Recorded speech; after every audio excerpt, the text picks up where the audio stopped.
A host of immigrants flock in, 1 million a year, hoping for a better life and dreaming that America's streets are paved with gold.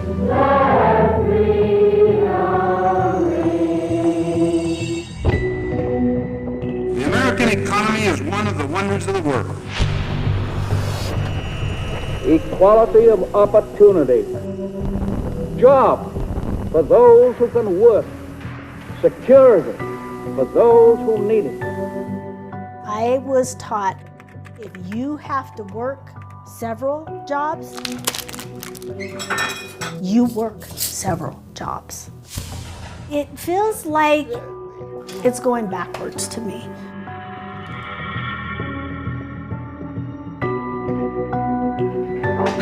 When I first moved into this neighborhood, we had people throw rocks at the house with little ugly notes on them. I think resiliency means everything. You've got to be determined. You can't give up. In a land where every individual has the opportunity to be whatever God intended us to be. To cover the kids, we're paying $1,600, $1,700 a month. It's getting to the point people can't afford health care. This is nothing less than a call to arms to restore the vitality of the American dream. Regardless of where you sit politically, is your child going to be able to achieve more than what you are? I don't think they are. This is the defining issue of our time. This is a make or break moment for the middle class and for all those who are fighting to get into the middle class. There are times in my class where a student will get really real with me and they'll be like, Mr. Ferraro, I feel like this intense fear about the adult world. Like, how am I gonna pay for college? The world feels like it's gonna collapse any day now. I think the American dream is either changed or no longer exists in modern day United States culture, to be completely honest with you.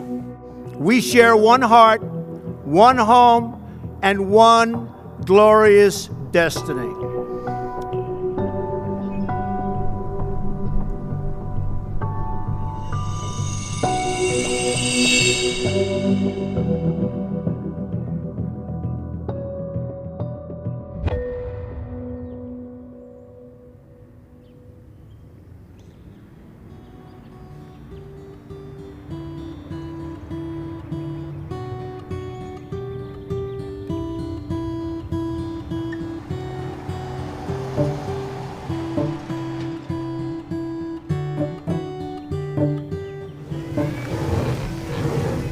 My name is Phyllis Parker, and I was born in 1941. I've been in this house for 58 years, and I bought it in 1968, and it cost me $21,700. I think I was paying something like $250 a month. And then, of course, it increased over time. Yep. One time I was up on the roof and I was cleaning out the gutters and that kind of stuff, and I fell off the roof and I couldn't get out because every time I'd push down, the bush would go down and all that kind of stuff. I just decided that I was going to be smart, I was not going to make a lot of bills, and be responsible. That big maple tree that's in my front yard was like, about 2.5, not quite 3 inches diameter. And now it's huge. My child grew up in that tree. I started step climbing all the way up to the top. I worked for 30 years with the Department of Agriculture and Animal Research Services. I was a microbiologist. And then before I retired, I wanted to make sure that I paid off my house. I'm just hanging up all my old winter stuff. My father was always great, gave me good advice, took good care of me, so I just figured if he can do it, I can do it. The people that have lived here with me are my husband, first, for a short time, my mom and my disabled sister, my niece, my nephew from my brother, a family that worked at the Federal Center, and a mother and 3 kids. They've lived with me. Right now, my daughter has moved back in. She moved in 3 years ago. She's 52 years old now. She pays me monthly. But it's cheaper rent. We're talking $500 a month. And I don't have a deadline. So if I can't meet that month, I just am like, hey, give me a minute. At first I was like, I really don't want to move back home because I was so used to being on my own. It was just getting too expensive. So Mom's like, why don't you just come home?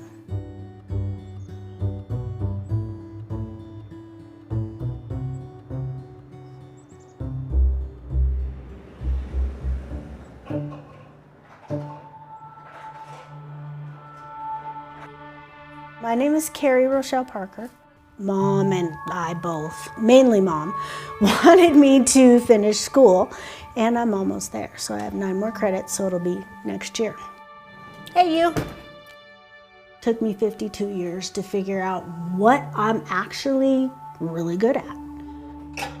Dan's taught me a lot. My future is to help disabled people understand where they fit.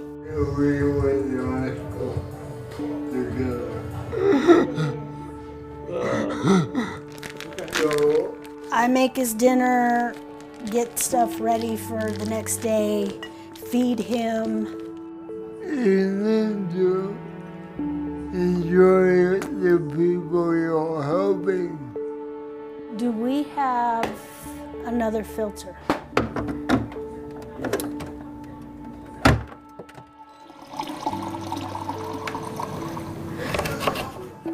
It started doing my aunt first and then took on more people. But Dan's the one I stayed with. And then Dan's like, you can't ever leave, so don't even think about it. I'm like, okay.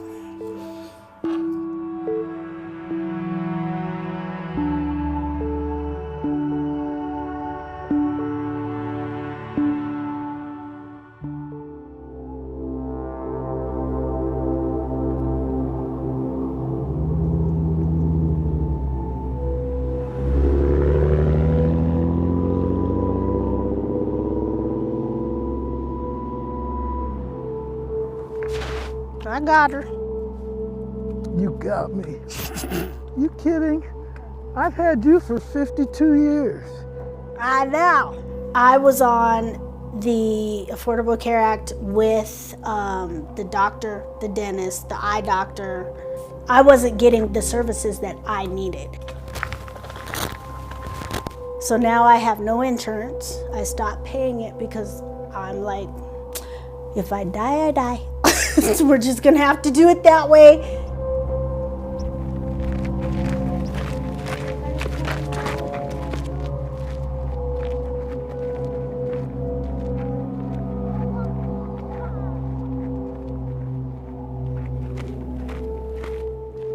I don't want to stay uninsured. I need to get some blood work. Where are you going? Just right here. The basic. That's all I want is just basic. I gotta do what I gotta do. If that means I have to do more side hustle jobs, that means I have to do more side hustle jobs. I was taught if you have to work several jobs, you work several jobs. So gorgeous up there. I didn't have to struggle and how many hours I have to work to pay this bill, or am I gonna make this, or am I actually gonna get to eat that day, you know? I'm glad I brought these poles. I'm glad you did too. That was smart. If I didn't have my mom doing what she's doing right now, I probably wouldn't make it.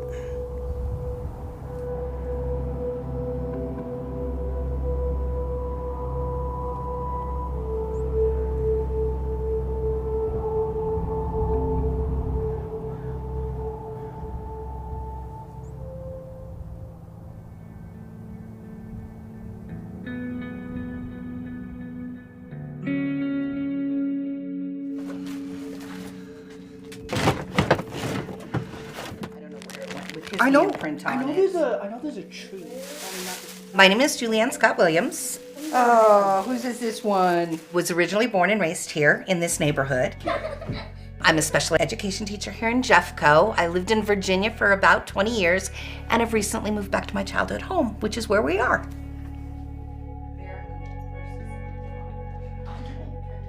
My mother was getting older, and in order to make sure she always had the option to stay in her home, we made the decision to move home so she could stay here. There's the 3 of them in Virginia. We have a credit card, but not a high balance. You know, we drive older vehicles. My husband works on them, so we've managed to keep our debt pretty low. I think our most intense discussions are around getting our kids through college. How are we going to come up with that money? So it's all movable steering system in here. I finished it in 2 days. You know, between our incomes, we're fine with the general day-to-day bills, but we have 2 in college, so that definitely puts a strain on the budget. 2011, so I was 10. When we're done, she's probably gonna be $70,000 in debt with everything, and he's gonna probably be closer to 100. It's another gymnastics one. We do have a lot of bills, don't we? Oh, here's your Cinderella one. There was another Cinderella one in one of the boxes. I showed you it. Probably several Cinderellas. We still own our home in Virginia. We bought it in 2002. Like a lot of the markets, it's definitely increased and it's holding its value because of its proximity to DC. That's our safety net, a house.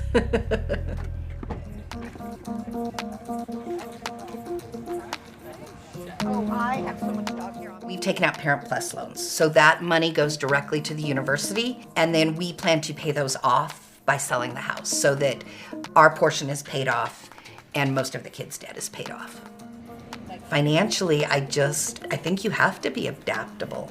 We just recently got our insurance premiums and they went up for the school district, and I know they're going up everywhere and they're gonna continue to go up. But between my husband and I to cover the kids, we're paying, $1,600, $1,700 a month. It's $10,000 out of pocket for a lot of things. So even in a disaster, you still gotta figure out how to come up with $10,000. I'm scared for my own kids, and right now they're under our plans. How are they gonna afford this on their own when they get out?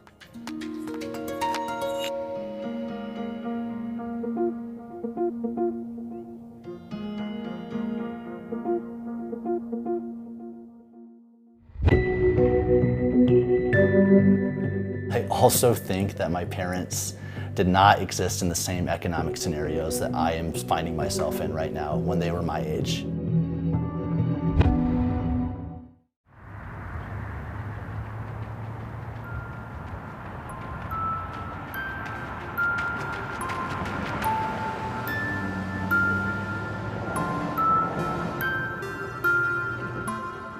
My name is Colin Ferraro. I am working currently at Wheat Ridge High School. One of the activities that I do with my students is I have them imagine what image comes to mind when you think of the American dream.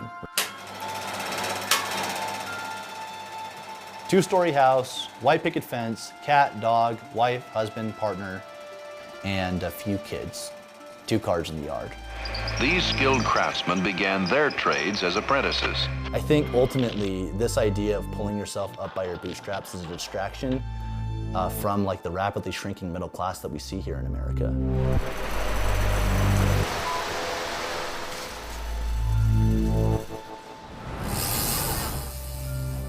The American dream for a lot, I might argue most, working professionals nowadays is quickly fading away, if not already faded. I'm a 2nd-generation American. My dad immigrated from Mexico when he was really young, in his teen years. My mom immigrated from the Philippines when she was pretty young. My mom helped my dad pay through college, and eventually they were able to get to a point in their early 20s, right, where they were able to purchase a house in Florida. All in pursuit of that idea of the American dream that we're talking about, right? And I'll be honest, they did well for themselves. I was blessed and fortunate to be able to inherit my dad's GI Bill, which paid my way through my undergrad of college. I have so many friends, colleagues, and even my partner who are still paying off their student loans. You know, the interest is exorbitant, the loans themselves are hellacious to comprehend. My partner pays $500 towards her student loans every month, and she's still quite a ways off, believe it or not. Debt shackles you from being able to experience opportunities that you might want to pursue in the future. If we want highly educated people in our workforce, we have to make it more affordable.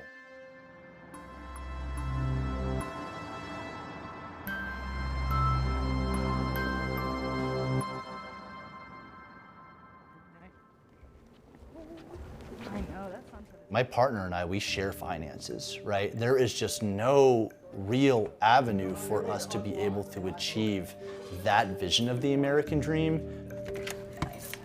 Like something was wrong with it, but it went from 500,000 or like 490 was what it went on the market as, and it finally is pending at 425. Yeah, that's right at the top of our budget. Like, yeah, it is. Okay. Oh, I know exactly where this is actually. And I have been looking for a house with my partner for the better part of 2 years now. We found the quest, so to speak, to be full of challenges. One-car garage. And the seller's gonna pay closing costs. But I don't think I realized the gravity of the situation until I started actually looking for houses as a singular task rather than thinking about it as an abstraction. Newer furnace. Newer. Fence yard and peace of mind that comes with a newer furnace to keep using. Does it have central AC? It should, because I don't think Really, the thing that we have found to be the most difficult for us is just the explosion of housing prices since we've moved to Denver. Anything livable, I would say, is probably close to $600K. Our max budget that we have decided is only about $400K. I have a master's degree, I have 2 bachelor's degrees. I don't think it is that extreme of a thing to say that working professionals should be able to afford a place that they can make their own and a place that they own. And because the barrier of entry has been raised so drastically and so quickly, it can be a little startling and it can be hard to comprehend, but it's real, it's happening, it's difficult. I mean, I think the entire system's messed up, to be honest with you.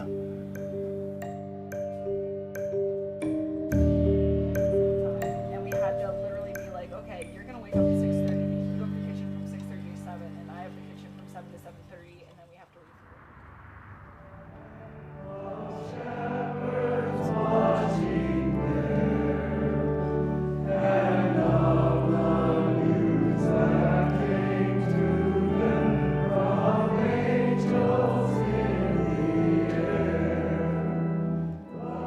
Everybody looks out for everybody in this neighborhood, and I don't think you always get that. I have lots of good friends around me, and I just like the way things are going, and I hope to be here the rest of my life. Look at you looking beautiful. Beautiful, are you kidding? Shoot. This is as good as it gets. I'm with you on that one. I took a shower. I did too. Well, there we go. Yes.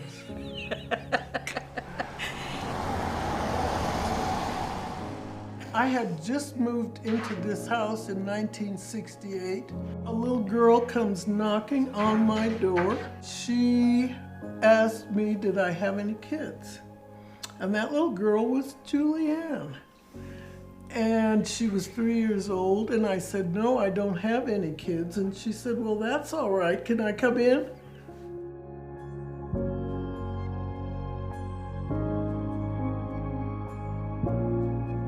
I feel like the next generation is going to have a rough time.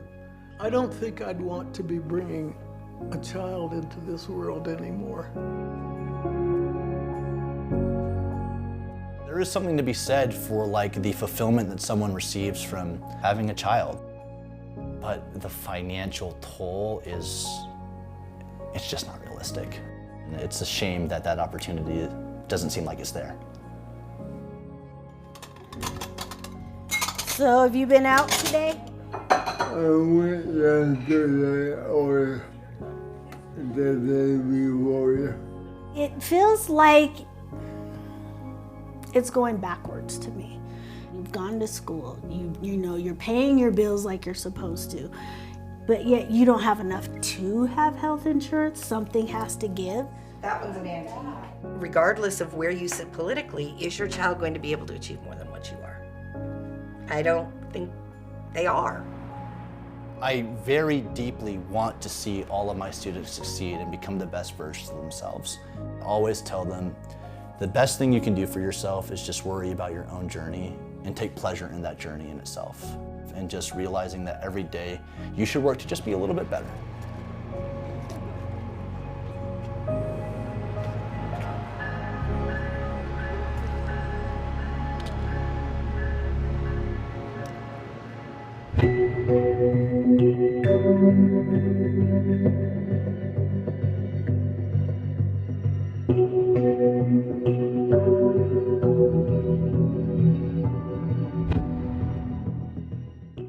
Thank you for watching Making Ends Meet, as these families bravely share their stories of how hard they're working inside a system that seemingly continues to move the goalposts. Join us now on our stream. We moderate a discussion with 4 panelists on what can be done to lift the burden of rising costs for Coloradans. Stay with us. My name is Michael Spencer. I'm one of the main evening anchors at CBS News Colorado. I'll be hosting today's panel alongside my co-anchor and our Making Ends Meet reporter, Michaela White. Our goal tonight is that you will not only feel that gut punch, but that maybe when you leave here, you'll feel some inspiration and maybe a little bit of hope as we talk about not only the issues that we have just talked about, but as we also talk about solutions and what we can do moving forward. Allow me to introduce our guests tonight.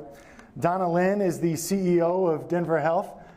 Ismael Guerrero is the president and CEO of Mercy Housing.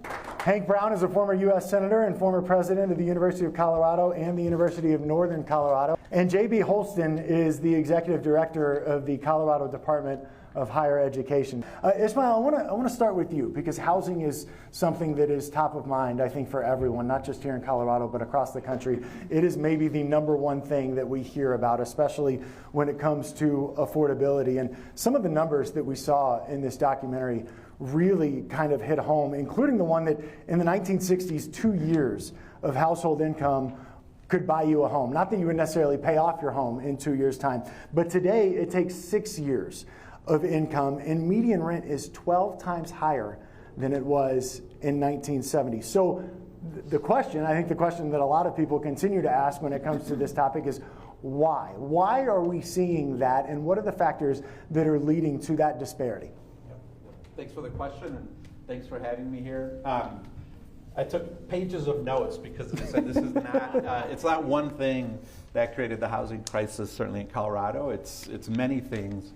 It's interesting, I was just reflecting on the story of when you bought your home for $26,000. My dad bought a first home in Chicago, which is my hometown, for like $5,000, and it was a triplex, a triple, 3-flat, as we call them in Chicago, for about $5,000. I moved here in 1999, 26 years ago, and I think the first house I bought was about $185,000. So it's amazing, what's happened. So just to focus in on more, I mean, it's been, a steady increase, many things, but certainly since the Great Recession, there's been, like I said, a confluence of things that have added up to our high housing costs. One, if you kind of go from the ground up, is you're thinking about building a home, the cost of land has gone significantly high. A lot of it due to our zoning. We have a lot of, 80% maybe or so is detached single-family zoning in the metro area. The cost of land has gone from like 20 to 30% of the total development cost to 50 to 70% of the cost. So land is expensive. The cost of construction has gone up significantly, especially since like 2012. From 2013 to now to 2023, the average single-family home has almost doubled in price, right? So a lot of it has happened since the Great Recession. So all that, the entitlements have gone up significantly, both the time and the cost to get your entitlements, pull your permits. So all that started decreasing the supply of availability. So we never got back to pre-Great Recession levels of production, of construction of new homes. And then you add that with we had a tremendous job growth, a lot of in-migration, a lot of population growth. When there was low supply, that started, the bidding wars for homes, right? And then at the same time, we had pretty low interest rates after the Great Recession. They were almost at zero. So people could afford to buy more because rates were low. So all that kind of, again, it wasn't one factor. There was all these combining factors, a confluence of things that were leading to significant increases in price. That's the why.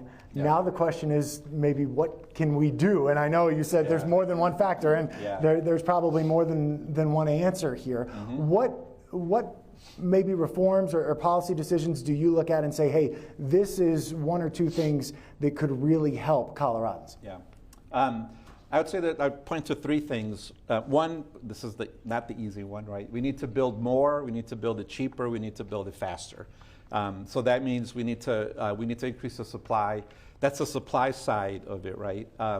We've had a challenge here for probably almost a decade with the construction defects issues, which has, the big implication is we're not building condos, we're not building attached townhomes, we're not building duplexes, triplexes, which is historically the entry-level inventory for folks just getting started, your first home.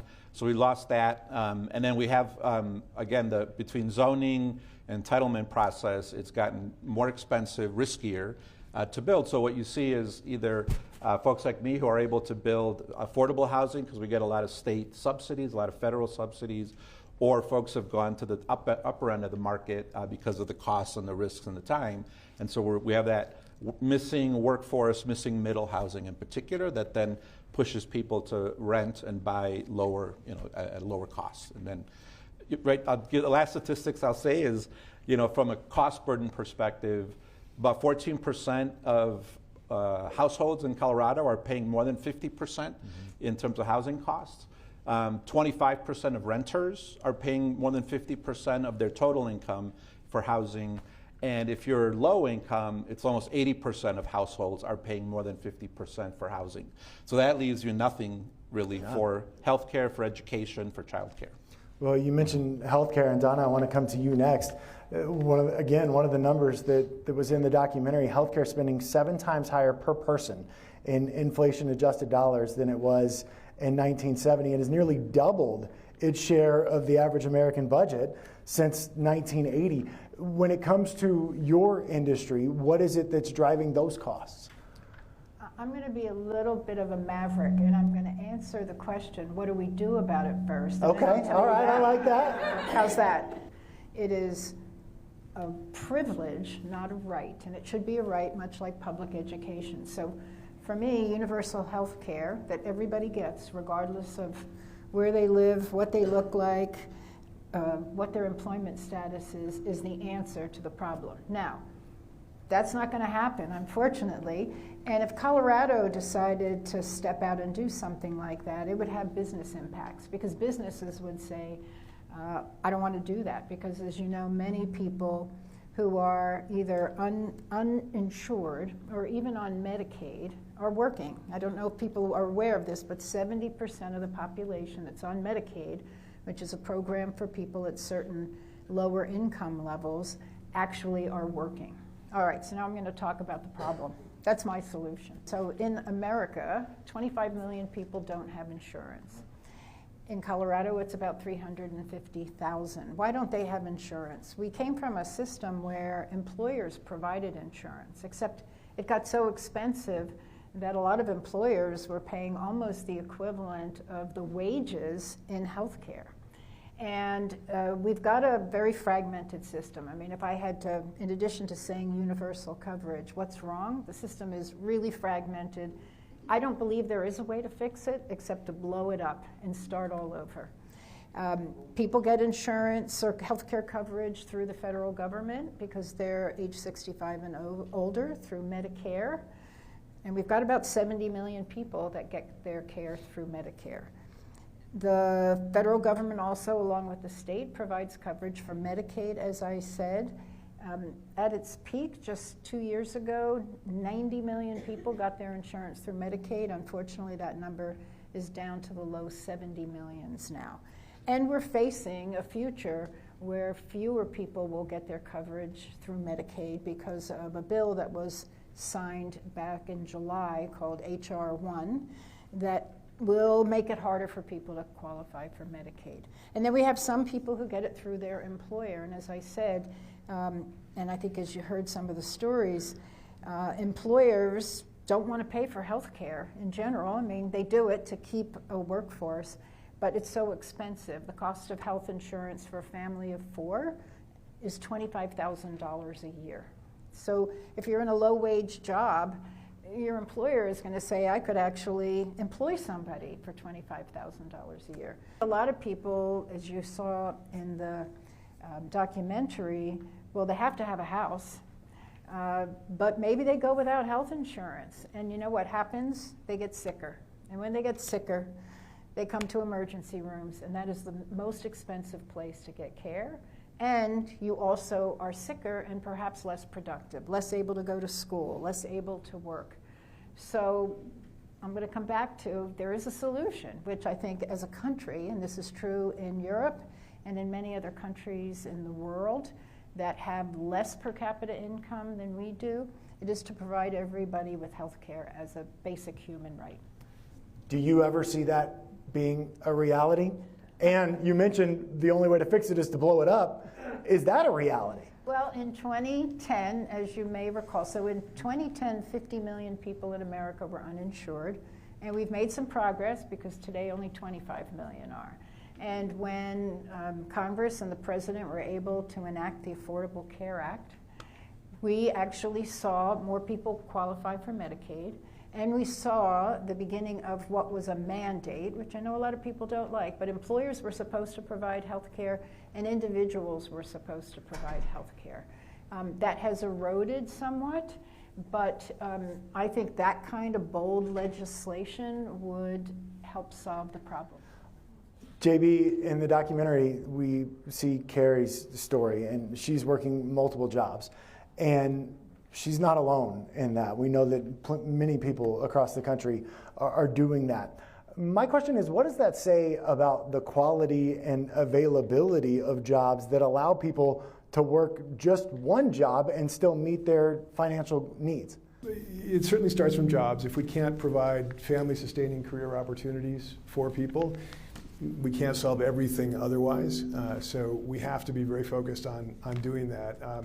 But there's an equity question, and there's a question of the pathway to get to that. The equity question is, we do a pretty good job at providing those kinds of jobs for folks who want to move to Colorado and already have a credential.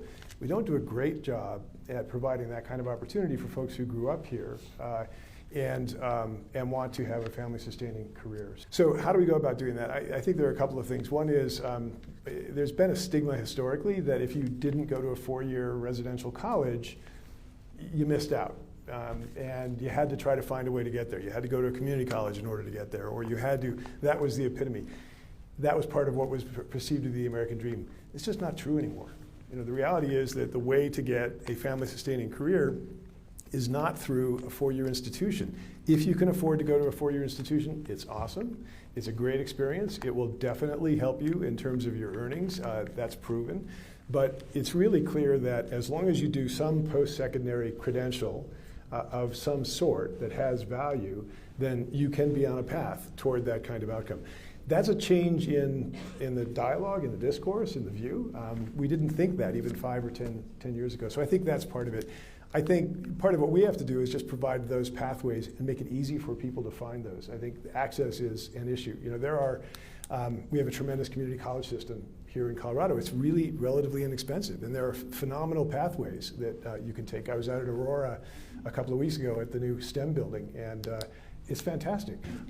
But the people that were there are there for a limited period of time. They're doing a very focused pathway. They're going to come out with a certification, something that's industry standard or other, and they're going to get a job. Oftentimes, in fact, they're being paid while they're doing it.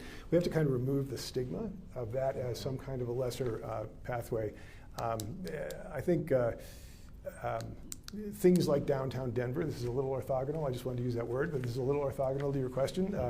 The vibrancy of downtown Denver matters.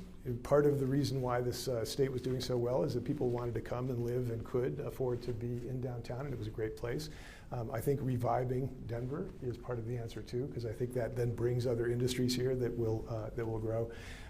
But I think the state's role in a lot of this is making it much easier, reducing that stigma, making it much easier, making it more affordable for folks to find the right kind of pathway. And a lot of what we're focused on is doing that not just with higher ed or traditional higher ed, but across all of the kind of pathways for workforce that are opportunities for people. What role do employers have in making sure that their employees can earn a living wage? The highest return on investment you can make in terms of employees is your own employees. It's always much more expensive to try to get someone new and hope that they stay, et cetera. And I think a lot of employers realize that. The difficulty for employers is that the rhetoric has changed to one where we're now saying to them is, you have to co-create all these pathways. You've got to actually take the place of higher ed or post-secondary or whatever it might have been and actually have those courses, tell us what those courses ought to be, et cetera. A lot of employers, 80% of employers in Colorado are fewer than 20 people. They don't even have an HR person. I do think that if we had more incentive for employers to train employees, because we're moving towards really rapidly towards a world of lifelong upskilling, lifelong skills-based development of your career, and away from go here for 4 years, you've done it, that's all you need to do. Now it's much more. I think employers have a bigger role. No, they need to have a bigger role. They need a little bit more incentive to take that on, and they need a lot of help in defining that. And that, I think, is where the educational establishments can help, because if you just leave it to an employer and say, figure all that out, go do it, that is a difficult thing to do. Senator Brown, to bring you into this conversation as the former president at 2 state universities, what role do the universities in the educational system need to play in perhaps making things more affordable so that people can, 1, go to college, or 2, when they do go to college, not be saddled with so much debt? Well, happily, there's a lot of things we can do, and we've come up with a better product in the process of it. At the University of Northern Colorado, I was there for 4 years as president. In that time, we reduced overhead by over $7 million at a time we had increased enrollment.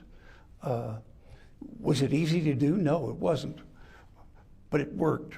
And by putting our resources in the classroom rather than in the overhead, you make a huge difference in the cost of that education. At CU, when I was there for 2 years, 3 years, the first day we eliminated $1.5 million in overhead out of the president's own office. And as we went along, we found a great deal of savings all the way through it. It was a matter of taking the time to look and provide incentives for people to be good managers of those monies. For example, we bid out our computer system and saved $1 million a year on a permanent basis by it. What can we do? Kind of an interesting thing of what's happened in productivity for higher education. All you need to do is look around the country. For example, Purdue University has gone 10 years now without increasing tuition. They've done it simply by being more efficient and more productive. And they did it by bringing management on that was experienced in running large organizations and had an incentive to make them as efficient as possible. Let me give you an example, I think, of what happens. A lot of the help for higher education rewards universities by the fact that the more they cost, the more they get, and the less they cost, the less they get. It doesn't take to be a genius in management to understand that when your incentive is to have a higher cost, you don't end up with higher costs, lower costs as you go through it. But the reality is, people haven't taken the time to bring in good managers and provide incentives for them. I do want to bring in my colleague, Michaela White, who is here with us today. Michaela, you are our Making Ends Meet reporter. I know you cover these topics on a daily basis and talk to Coloradans every day about these types of issues. Yes, I do tell our Making Ends Meet stories that help Coloradans navigate their budget, so I get to discuss these topics often. And in the documentary, Colin, your story really stuck out to me because I can relate in the sense that my husband and I, we have yet to find our perfect home too, right? We're renters. A lot of our friends are renters, and we've all been looking at different levels and price points. So I would love to weigh in on what's happening with all the panelists here, if you can kind of give a little bit of your insight. So if a household like Colin's, where he and his partner combined make above the median household, which is now $97,000, and yet they can't find a home in their $400,000 range, what does this say about the middle class and the scale of crisis that we're facing, and what would need to change for them to afford both a home and a family at this point? From one perspective, and again, like if you take it as a supply side challenge, right? Like we need the inventory, we need the construction. You can look at where there's been some success, right? So in the Minneapolis area where they eliminated single-family zoning several years back, we're starting to see home prices level off there, and more attached product, whether it's townhomes, condos, et cetera, coming back. Other cities like Austin, like Phoenix, like Seattle, similarly have gotten way ahead of Denver in terms of the supply of new housing. And we're seeing prices similarly kind of level off there. So, again, I come back on that side to how do we do some legislative rezoning to allow more, different and more dense multifamily attached housing to happen in more places? How do we make the cost, both the cost and time, more to happen more quickly, so we can get more production cheaper? Those are all key things on the supply side. But there is also this, the social cost of living side, which is, even with if you had more supply at a lower cost, if you're, again, the cost of healthcare, the cost of childcare, cost of transportation is still growing. It's still going to make it less attainable, even if the prices of home come down. So I think there's both the supply side, but also the social impact side. Here's what I worry about with Colin and his partner, if I can be personal. Maybe they decide, or you decide, Michaela, to stretch, and you buy a house. And maybe you want to have a family, and a child adds to the cost, both, as you heard, daycare, health insurance, et cetera. Health insurance last year to this year went up 9% for the average person. If you were on the insurance exchange that we have here in Colorado, in some cases it went up 20 and 30%. So maybe you make that big decision because you want a house. It helps your American dream, as you saw. But then you have the annual increases in bills. So how do Colin and his partner, you and your husband, look forward to be able to afford all the other things that are going up much faster than the general rate of inflation and much faster than your wages are going up? About a month ago, I was at a reception talking to a builder in town. He mentioned that the average time to get the permits in the Denver area was up to 3 years to get the permits. What that does to the cost is run it through the roof. It is absolutely obscene. There is no reason in the world for it to be done. When we did the building for the Daniels Fund, we had everything pre-approved by the city in every detail. When we got the building just about finished, the inspectors came in and said, no, we want to change this, we want to change that. And they were already built. Tear out what you have and redo it the way we want to. And these had been the exact things that they had seen in advance and approved in advance, and simply demanded they all be changed, much higher cost. We ended up paying $700 a square foot for that office building. It's ludicrous. There's no reason it had to be that high. We're back to looking at the kind of regulations that our city deals with. But right now, there's a big cost that the city and the state have to look at, and they can change it, and they can change it overnight, and they can change it for the benefit of everybody. Yeah, and we're covering stories on CBS Colorado, if you'll excuse the shameless plug, about that every day, not only from the residential side, from the commercial side, but from the residential side as well. Michaela, I know you have some questions from the crowd as well. We do have a question from Van here. Hi, thanks so much for doing this, and thanks to the filmmakers for pulling together really a beautiful short film showing how connected all of these issues are and how challenging it is to live in Colorado if you're not rich, basically. I was wondering, I'm Van Scholes, I'm from the Keystone Policy Center, and I work on a lot of policy stuff. And we have this great opportunity. We're going to have a new governor soon, and we'll have new legislators, and I always think of this as a great opportunity to reset and raise new issues and set up new sorts of relationships with the people and also with policymakers. I think, Donna, you described the complexity around healthcare and how maybe we need to just blow it up. There's a limit to what we can do at the state level and local level. The feds have a huge role in a lot of this stuff, but I don't want to get into that. I just am curious about messages that you would say to whomever our next governor is. What can we do to grow the middle class in Colorado?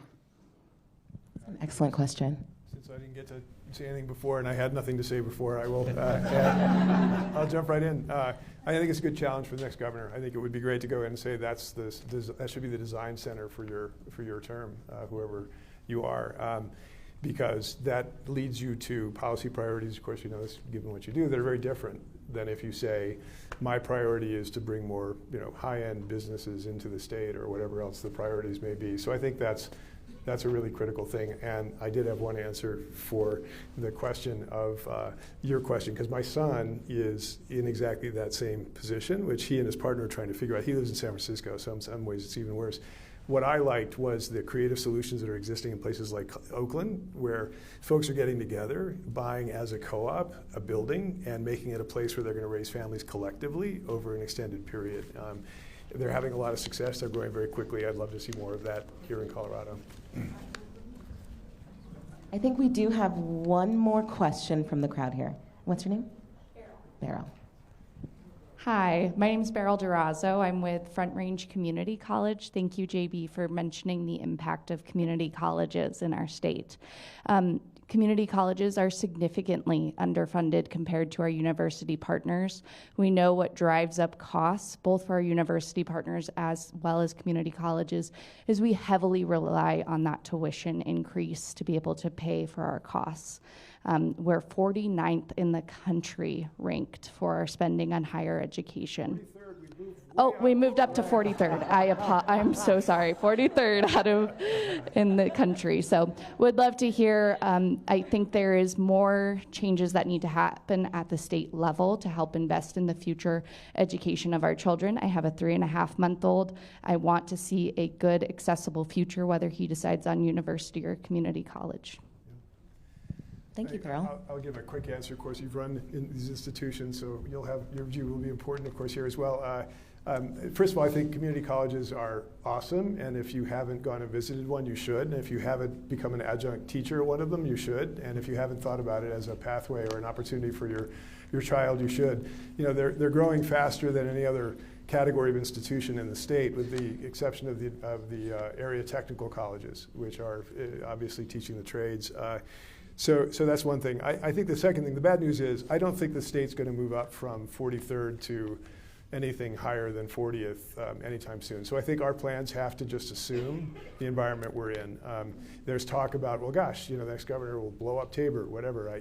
We can say things like that, but I don't think planning for things like that is the right. And I don't think the federal government is going to change its view, which is both to push things back out to the state, not provide a lot of funding, and also really push much more towards workforce, right? It's not about education, it's about workforce, and all of that's fine. So I think that's the environment we're in. I think we have to plan accordingly. So when I work with the presidents of the community colleges and the chancellor, a lot of what I talk about are things like, well, gosh, we have these 13 institutions, there are 120,000 students, half of them are either under 18 or over 25.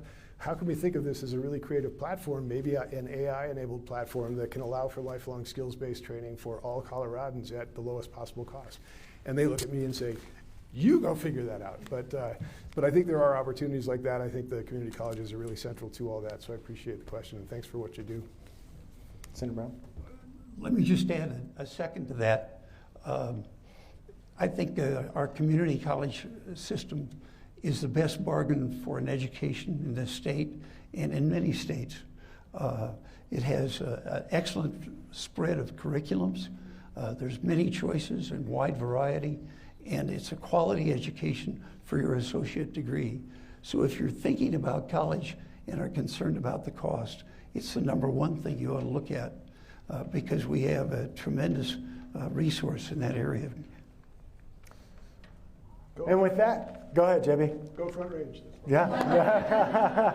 And with that, ladies and gentlemen, we will conclude our conversation tonight. Can we get a round of applause for all of our panelists? Thank you so much for being here.